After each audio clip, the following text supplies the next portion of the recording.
鲑鱼，然后第二个是炒苋菜。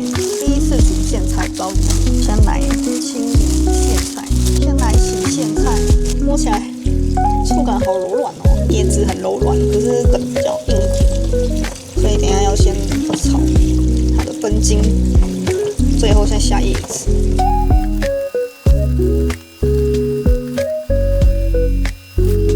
再来切断。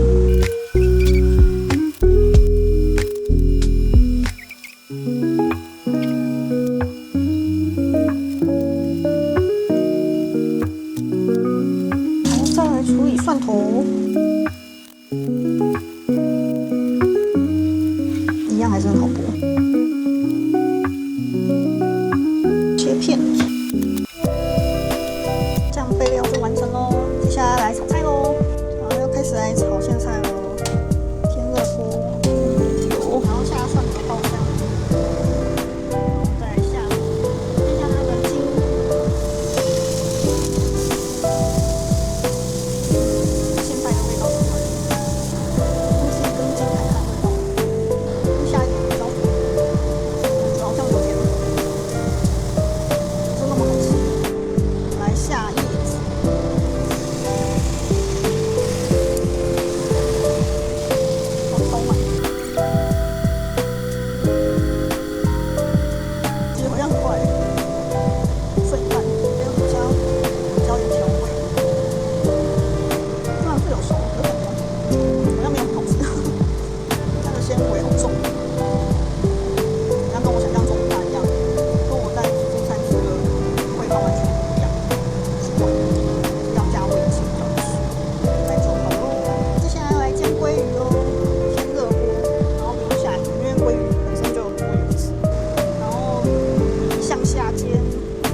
这两道菜就完成喽，煎鲑鱼跟炒苋菜。